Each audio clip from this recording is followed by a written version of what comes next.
If you ever hear a heartbeat where no one breathes, run. I didn't.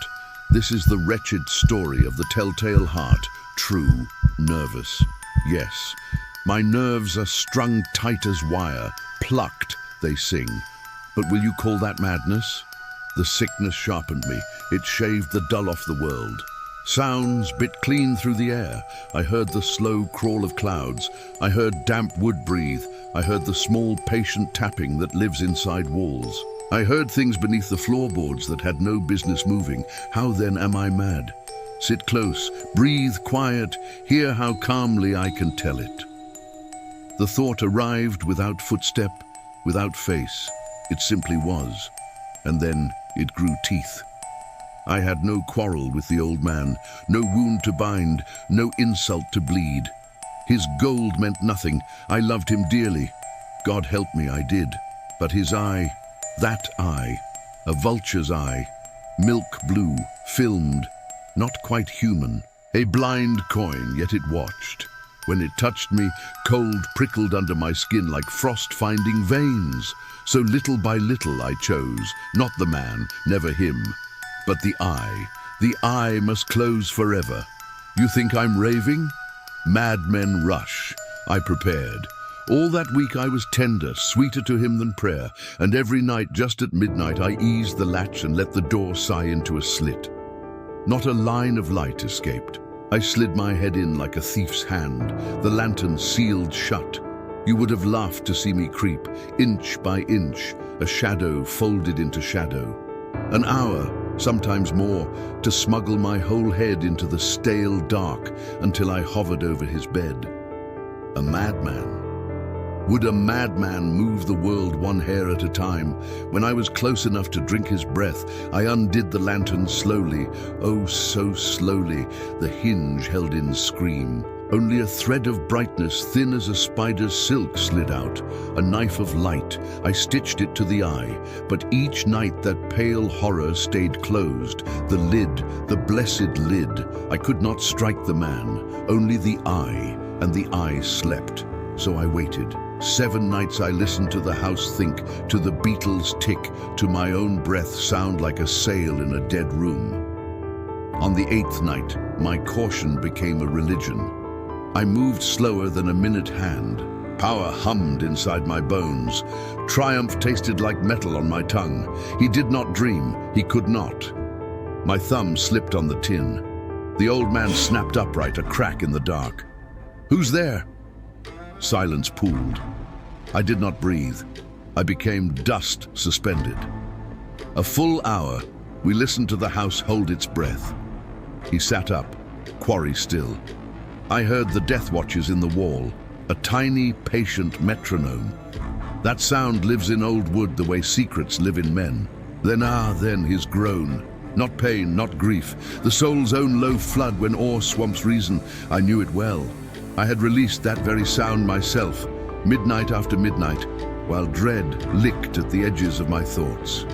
When he did not lie down, I opened the lantern a hair, only a hair, stealing one dim filament of light into the room until it found the eye. Open, wide, blazing with that filmed dead blue. Rage lifted in me like heat. I fixed the ray upon it and nothing else, not his mouth, not his cheek, just the damned circle, slick with that ghastly veil, as if someone's breath stained a glass and forgot to wipe it clear. Do you see? My senses, the ones you condemn, saved me. They woke me to the sound. A low, dull, quick thudding, as of a watch wrapped in cotton. I knew it. The old man's heart, beating against the dark. It quickened, so did my fury. The drum of it stiffened my spine, soldiered my hands. Still I held the light steady on the eye. Still I pretended calm while the room filled with that suffocating pulse. Louder, closer. The terror in him made the air vibrate. Louder, I tell you, louder.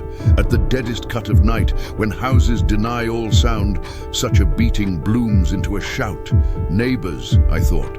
They will hear, they will know. The hour had come. I ripped the lantern wide and sprang. He cried out once, only once, The cry punched out of him like air from a bellows. I dragged him down. The bed came over him, heavy as a lid on a coffin. I smiled, yes, smiled, to feel the work so nearly finished. For long minutes the heart thudded on, muffled, stubborn, like a fist under blankets. It did not trouble me, not through the wall, not long. It stopped, that clean, stone still. The eye had no more say in me. If you still name me mad, listen to this. I hid him wisely. The night thinned toward 4. I moved faster now, but not carelessly. I lifted 3 floorboards in his chamber. There is a low space between the scantlings where the house swallows things.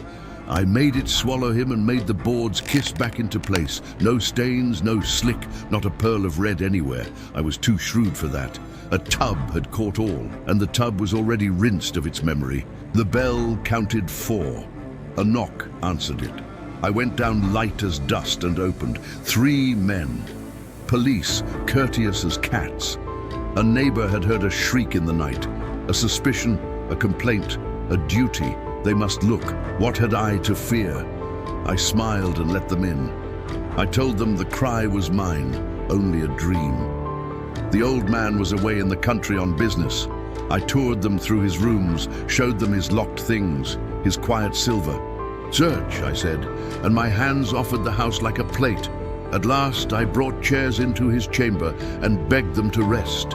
In the arrogance of triumph, I dragged my own chair to the very patch of floor that held him. I sat above him like a king over hidden gold.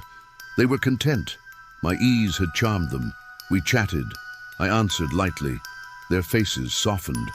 But a whiteness bled into my vision. My skull tightened. A ring began in my ears, a faint bright sound like the far edge of a kettle just before boiling. It sharpened. It stayed. I talked faster to drown it. It swelled and found its shape. Not in my ears. I grew cold in the face, but I spoke quickly, too quickly. The sound rose.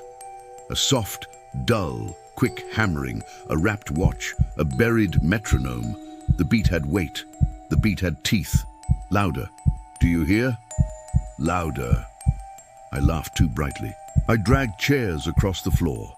I piled words on words. They smiled, pleasant men, patient men, smiling at me with those clean, easy smiles. They hear it. My thoughts clawed the inside of my head. They hear it. They suspect. They pry. God, they are toying with me. Their small talk was a game. Their smiles were paint over knives. The beat pounded, closer, closer, under the soles of my boots, under my ribs, under the punished boards, where the house had swallowed its meal. Louder, louder, louder. I could not breathe around it. I could not bear their soft faces, or the way the beat cut between their words, mocking me, measuring me, promising to go on forever. Anything but that sound. Anything but their silence. Villains, I screamed. No more pretending. Tear up the planks here. Here, do you hear it? Do you hear it? It is his heart, his hideous heart. And then, blessing or curse, the room went quiet. Some houses keep time, some floors keep secrets, and some hearts won't stop. Subscribe now, or you will end up under my floorboards.